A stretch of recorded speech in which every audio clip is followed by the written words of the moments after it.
Good morning बच्चों, मैं राहुल कुमार आज फिर से आप सभी के सामने लाइव हूँ।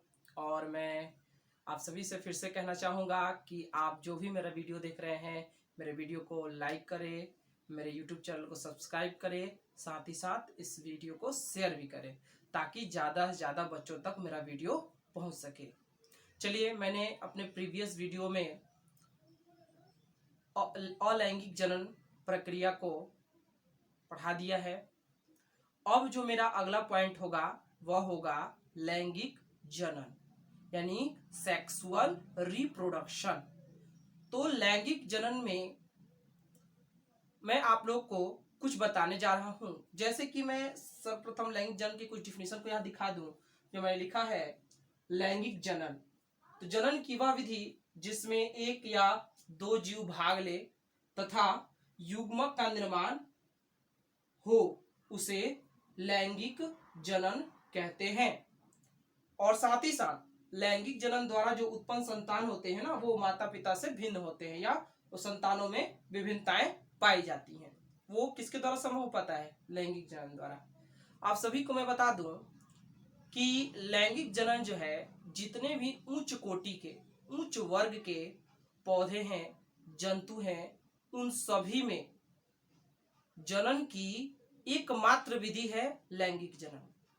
यानी जिन जीवों का शरीर जटिल संरचना है, जैसे श्वसन के लिए श्वसन तंत्र, पाचन के लिए पाचन तंत्र, वैसे ही बहुत कोश के यानी जटिल संरचना वाले जो जीव हैं, उनमें जो है वह जनन के लिए एकमात्र विधि लैंगिक जनन ही है।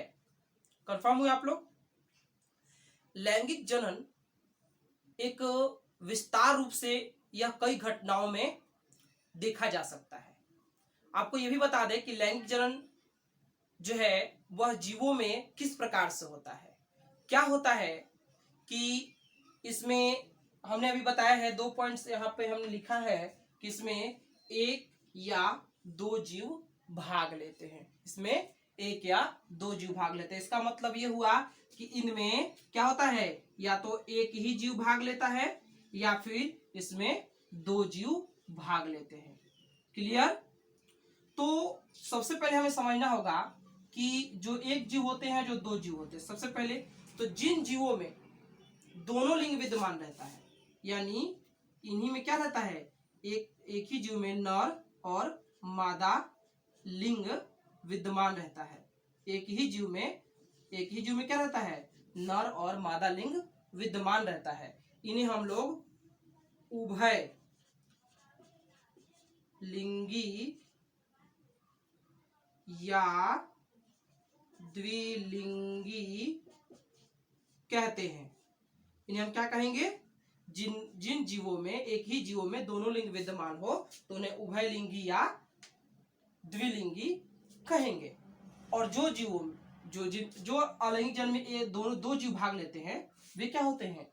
वे एक लिंगी होते हैं। जैसे एक हो गया नर और एक हो गया मादा। तो इन जीवों को क्या कहा जाता है? तो एक लिंगी जीव कहा जाता है। क्लियर? अब आप यहां समझ गए होंगे कि हमने एक यहाँ पे एक लिंगी जीव के बारे में बताया है ना, द्विलिंगी जीव यहां देखा आपने, और यहां आपने देखा एक लिंगी जीव।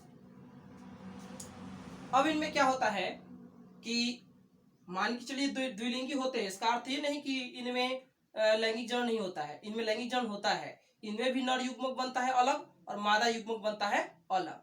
तो इनमें पहले इसमें घटना होती है, युग्मक का निर्माण होता है इनमें। चलिए सिंपल छोटी सी मैंने बातों में यहाँ बताते चले आपको कि इनमें भी क्या होता है कि सबसे पहले दोनों घटनाओं को हम सम्मिलित रूप से देखते हैं। आप बस इतना ही दिमाग में सेट कर रखना है कि जो द्विलिंगी है उनमें नर और मादा दोनों एक ही शरीर में पाया जाता है, और जो एक लिंगी है वो नर अलग शरीर में, मादा अलग शरीर में। द्विलिंगी का उदाहरण आपने देखा होगा, जैसे जंतु में केचुआ हो गया ना, और पौधों में हो गया गुड़हल हो गया, अड़हुल जिससे बोलते हैं हम लोग आम भाषा में। एक लिंगी का उदाहरण भी जैसे मनुष्य है, इसमें नर अलग मादा अलग। पौधों में पपीता, भांग आदि ये सब पौधे जो हैं वह एक लिंगी के अंतर्गत आते हैं। दोनों में युग्म का निर्माण होता है। और क्या होता है, तो यहाँ हम सिंपल रूप में दोनों के बीच की स्थिति को हम यहाँ देख लेते हैं, है ना।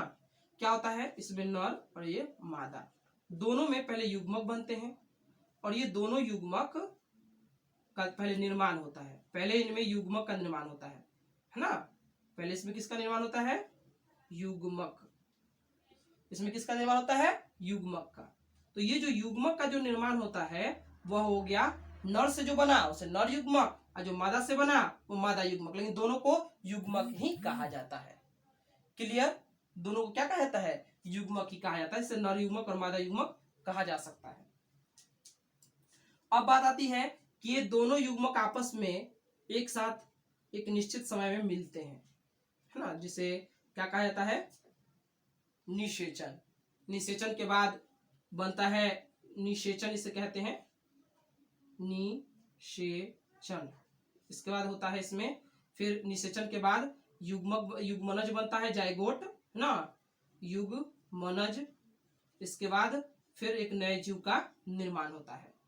लेकिन इस निर्माण की प्रक्रिया में सजीवों को एक निश्चित अवस्था की आयु को प्राप्त करना होता है।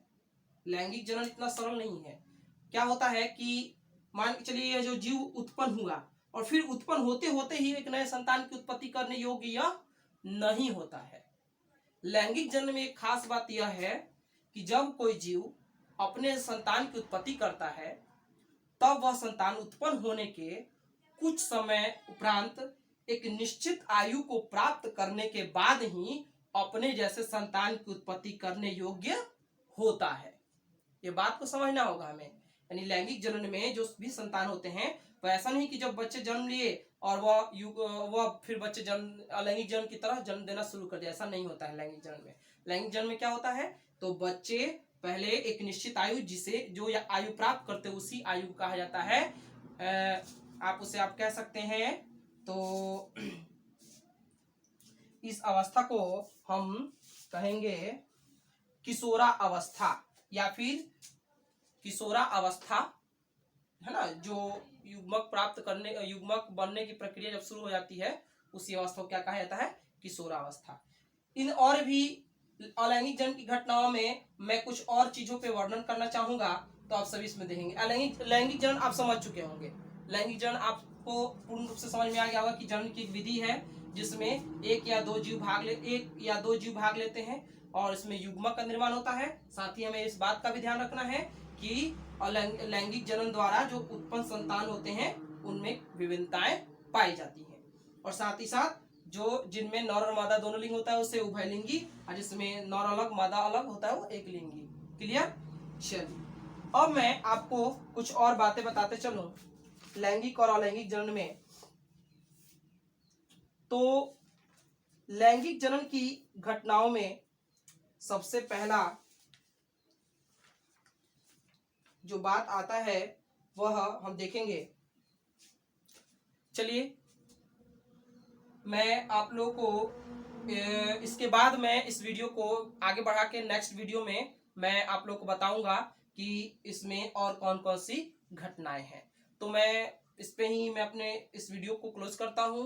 That's all. जय हिंद, जय भारत, जय बिहार। और मैं आप सभी से फिर से कहना चाहूंगा कि जो भी बच्चे मेरा वीडियो देख रहे हैं वो मेरे वीडियो को लाइक करें, शेयर करें, साथ ही साथ इसे यूट्यूब चैनल को सब्सक्राइब भी करें। धन्यवाद।